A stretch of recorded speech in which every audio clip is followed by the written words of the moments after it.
2.5 करोड़ की ज्वेलरी और नकदी पर हाथ साफ करने वाली नौकरानी गिरफ्तार। आखिर कैसे दी इस पूरी वारदात को अंजाम, आइए आपको बताते हैं। नमस्कार, स्वागत है आपका हमारे चैनल में। आपके साथ मैं हूं सना खान।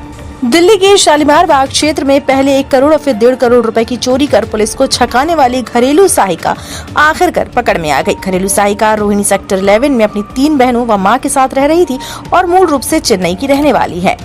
पुलिस ने आरोपित को पूछताछ के लिए हिरासत में ले लिया। शालीमार बाग से रोहिणी तक लगभग 200 सीसीटीवी कैमरे खंगालने के बाद पुलिस को उसकी एक झलक मिली। इसी आधार पर पुलिस आरोपित तक पहुंच गई। पुलिस आरोपित महिला के परिवार के सदस्यों व सहयोगियों की भूमिका की जांच कर रही है। पुलिस सूत्रों की जानकारी के अनुसार 19 अप्रैल को मकान से 1.5 करोड़ रुपए के आभूषण व नकदी चोरी की घटना के 9वें दिन पुलिस को आरोपित महिला को पकड़ने में कामयाबी मिली। उत्तर पश्चिमी जिला पुलिस अधिकारी ने आरोपित को हिरासत में लेने की पुष्टि की है। अधिकारी ने बताया कि महिला का नाम सोना है। वह लंबे समय से अपने परिवार के साथ रोहिणी सेक्टर 11 में रह रही है। 45 वर्षीय महिला मूल रूप से तमिलनाडु की रहने वाली है। सूत्र बताते हैं कि जांच टीम ने बीते 9 दिन के दौरान शालीमार बाग से लेकर रोहिणी के बीच लगे लगभग 200 सीसीटीवी कैमरों के फुटेज खंगाले और इस दौरान संदिग्ध की गतिविधियों पर नजर रखी। रोहिणी के कैमरे में महिला की झलक दिखी। इसके बाद उस पर लगातार नजर रखी और उसे रोहिणी से दबोच लिया गया। पुलिस ने बताया कि आरोपित से पूछताछ की जा रही है। इसके साथ ही उसके परिवार के कुछ सदस्यों व करीबियों की भूमिका की जांच की जा रही है। पुलिस का कहना है कि चोरी की इन वारदातों में कई लोग शामिल हैं। पुलिस को शक है कि मकानों में घरेलू सहायिका की जरूरत के संबंध में जानकारी जुटाने और रैकी करने का नेटवर्क भी अलग से काम कर रहा है। पुलिस कड़ियां जोड़कर गिरोह के अन्य सदस्यों तक पहुंचने की कोशिश कर रही है।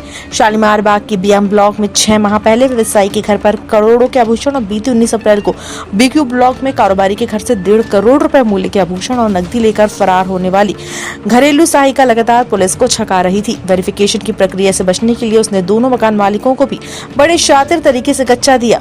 मांगने के बावजूद बहाने बनाकर ना तो आधार कार्ड दिया, ना ही अपना मोबाइल नंबर। दोनों ही जगह तीसरे दिन चोरी करके फरार हो गई।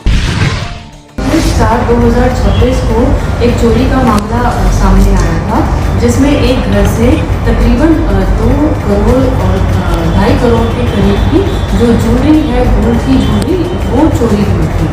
उसको हमने जब इन्वेस्टिगेट किया, जब खोली, तो उसमें जो एक्यूज्ड थी वो एक सोना एलियास सोनिया, जो रोहिणी में रहती थी।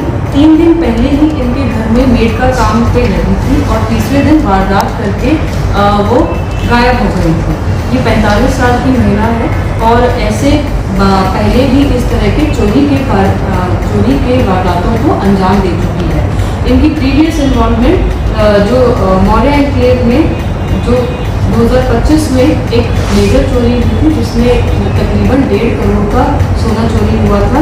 शालीमार बाग की 2025 की जो 13/10/2025 को दर्ज की गई थी, उसमें तकरीबन 1 करोड़ की जो गोल्ड की ज्वेलरी चोरी हुई थी, उसमें ये इन्वॉल्व है। इसमें तकरीबन 2 किलो का जो गोल्ड है वो अलग अलग बैंक अकाउंट्स में हमने आइडेंटिफाई किया है। और जैसे मुथूट है और बाकी जो बैंक्स हैं जो कैश अगेंस्ट गोल्ड देते हैं, उसमें ये पैसे को जमा कराती थी और बहुत ही लाविश लाइफस्टाइल जीती थी।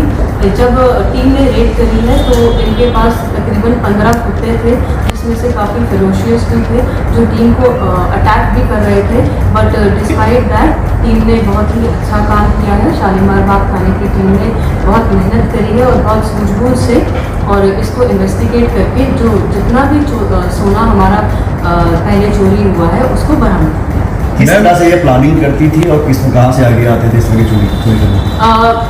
ये पहले एक घर को आइडेंटिफाई करती थी और नीचे जैसे जो गार्ड्स होते थे या बाकी मेड होती थी, उनके साथ गार्डन में बैठ जाना, उनके साथ घुल मिल जाती थी ताकि किसी को भी इसकी शक ना हो।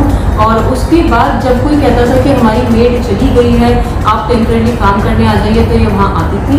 उस टाइम पे इसका एक ही मोटिव रहता था कि किस कमरे में, किस अलमारी में क्या रखा है, उसको आइडेंटिफाई करे। जैसे ही आइडेंटिफाई करती थी और उसके तुरंत बाद ये चोरी करके और गायब हो जाती। मैम, जैसे जॉब करने गई थी, क्या ये किसी कंपनी के थ्रू गई थी या डायरेक्ट गई थी? अगर डायरेक्ट नहीं थी तो क्या इसका वेरिफिकेशन कराया गया था? नहीं, ये डायरेक्ट गई थी और नीचे जो हम लोग जनरली बोलते हैं कि आज मेल नहीं आई तो तुम काम करने आ जाओ, तो ये बहुत लोग इस तरह से करते हैं। तो तकरीबन ये ऐसे ही रैंडम तरीके से बिना किसी रेफरेंस के वहाँ पे मेल का काम करने गई थी और इसकी कोई वेरिफिकेशन नहीं हुई थी। और इसी केस को मैं केस स्टडी लेते हुए मैं आप सभी से रिक्वेस्ट करती हूँ कि कहीं पर भी आपके पास मेल है तो सर्वेंट वेरिफिकेशन ज़रूर कराइए। और कोई भी नियरेस्ट थाना है वहाँ पे आप या तो आप खुद भी जा सकते हैं, नहीं तो हम कैंप भी लगा रहे हैं जगह जगह पे, उसके थ्रू आप सर्वेंट वेरिफिकेशन ज़रूर करें। मैं क्या इसके प्लान में कौन से लोग शामिल थे? इसके प्लान में अभी हम इन्वेस्टिगेट कर रहे हैं। इनका रोल तो क्लियर आया है जो सीसीटीवी में है, साथ में इनके पास इनके घर पे इनकी मदर है और इनकी सिस्टर है, उनका रोल भी हम इन्वेस्टिगेट कर रहे हैं। मैम कितने मामले मिले अब तक इसमें कि टोटल कितने जैसा कि मामले आपने बताया कि ये वजीर लाल जी रही थी, तो अब तक अगर बात करें संपत्ति की तो कितनों की संपत्ति है इसके पास? पहले तो जैसे अभी हमारे ज़िले के 3 केस वर्कआउट हुए हैं जो मेजर हमारी थेफ्ट है, जो तकरीबन 5 करोड़ की इन टोटल अप्रॉक्सीमेट वैल्यू की जो गोल्ड ज्वेलरी है वो केसेस हमने वर्कआउट करे हैं और वो ज्वेलरी हमने बरामद करी है। और जो लाविश लाइफस्टाइल है, जिस तरीके से वो जीती थी, वो जो प्रोसीड्स ऑफ द क्राइम था उससे इसने 4 मंजिला एक घर बना रखा है रोहिणी में और तमाम प्रॉपर्टी खरीद रखी है, उसकी भी जाँच चल रही है।